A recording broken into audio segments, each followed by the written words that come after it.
నారా చంద్రబాబు నాయుడు అనే నేను శాసనం ద్వారా నిర్మితమైన భారత రాజ్యాంగం పట్ల నిజమైన విశ్వాసం విధేయత చూపుతానని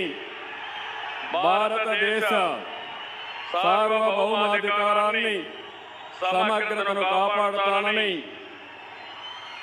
ఆంధ్రప్రదేశ్ రాష్ట్ర ముఖ్యమంత్రిగా నా కర్తవ్యాలను శ్రద్ధతో అంతఃకరణ శుద్ధితో నిర్వహిస్తానని భయం గాని పక్షపాతం గాని రాగద్వేషాలు గాని లేకుండా రాజ్యాంగాన్ని శాసనాలను అనుసరించి ప్రజలందరికీ న్యాయం చేకూరు